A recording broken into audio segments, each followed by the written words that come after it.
What's up, guys? It's Ryan. Today, I'm going to be giving my reasons why Universal is saying goodbye to 3D simulators. In 2013, Comcast bought the Universal company. This included the parks. They then immediately went to work in the parks opening, ride after ride, year after year. However, when this first started, 3D simulator rides were the ones being added. Rides like Skull Island Reign of Kong, Jimmy Fallon Race to New York, Fast and Furious, and Escape from Gringotts. The theme in all these rides is that they heavily rely on screens and 3D goggles. Disney barely uses this style of ride. They rely on animatronics and special effects in practically all their attractions. 3D motion simulators can cause some dizziness and nauseousness. When I go to Universal, I really only ride a couple of these rides because after some, I just don't feel that great after them. At Disney, however, I can ride everything a ton of times. Universal, however, I think started to realize this problem, and they started to fix it. So, let's get into why I think Universal is saying goodbye to 3D simulator rides. In 2019, Hagrid's Magical Creatures Motorbike Adventure opened. This ride changed the game for Universal, and I think people realized that Universal could make a ride that did not use screens for the whole thing. Hagrid's uses immersive theming, animatronics, and we can't forget about the coaster itself. This, in my opinion, was the turning point for the company. When this coaster opened, many considered it to be the best coaster in Orlando and the best storytelling coaster in the world. This coming from Universal shocked everyone, including myself. No one thought that Universal could make an attraction this well themed and have it be a roller coaster. After Hagrid's, Universal kept this caliber of attraction going. The next thing to open was the Bourne Stuntacular.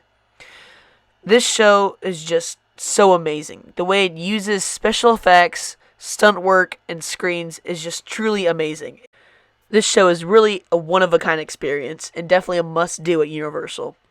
Now, this show was also a big game changer for Universal. Before this, all the shows were really 3D motion type simulators. For example, Terminator 3D. This ride uses 3D effects and a little bit of stunt work. Shrek 4D. This ride is a simulator that uses, 3D effects, the goggles and everything. And so this ride really changed the game in Universal's show business. All this in the brand new Velocicoaster, which is one of the best roller coasters ever. Its immersive theming and intense layout make it amazing. I have a whole review on that ride I just posted, so be sure to check it out after this. However, this ride really combined everything Universal has learned since its 30-year opening and combined it into one attraction. This attraction is a mesh of theming, intensity, and just overall a great experience from queue to the end of the attraction. But the Orlando Resort isn't the only Universal park. In California, which just recently reopened with 1.5 new attractions, well, why do I say 1.5?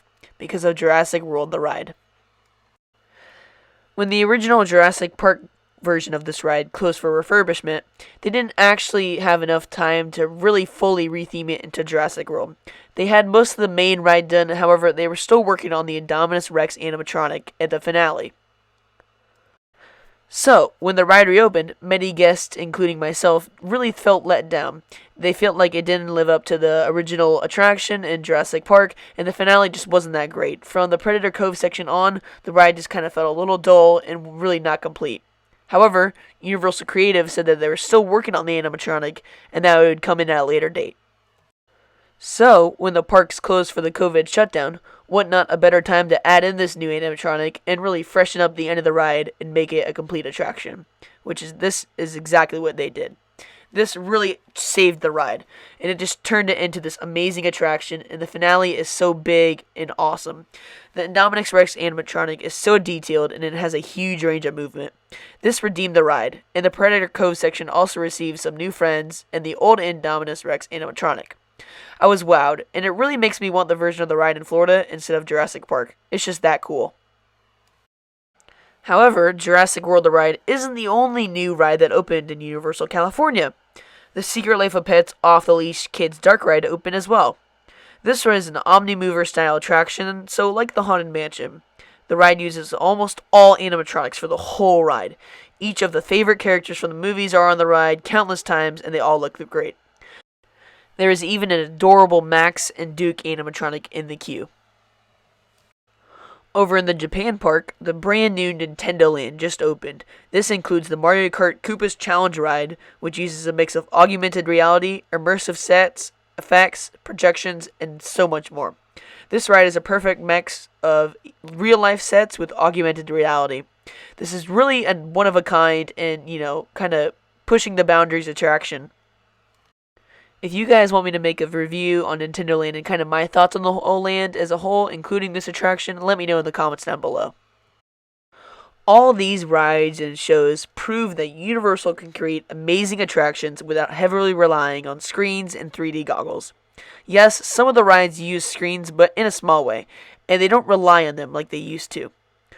All the rides from 2013 to 2018 rely on 3D motion simulators, but so far from 2019 and on, Universal hasn't touched these styles of rides. I personally think the rides they have created since are just all amazing and great. To me, Universal finally realized that they needed to step up their game in attractions and really step away from motion simulators. Each of these rides has been better than the last, and Universal has an amazing future with a brand new theme park on the way and many more rides and lands. Will this park continue the new caliber of attractions, or will we see more rides like Jimmy Fallon's Race to New York or Fast and Furious? Let me know what you guys think in the comments down below. Be sure to hit that subscribe button down below for more content just like this.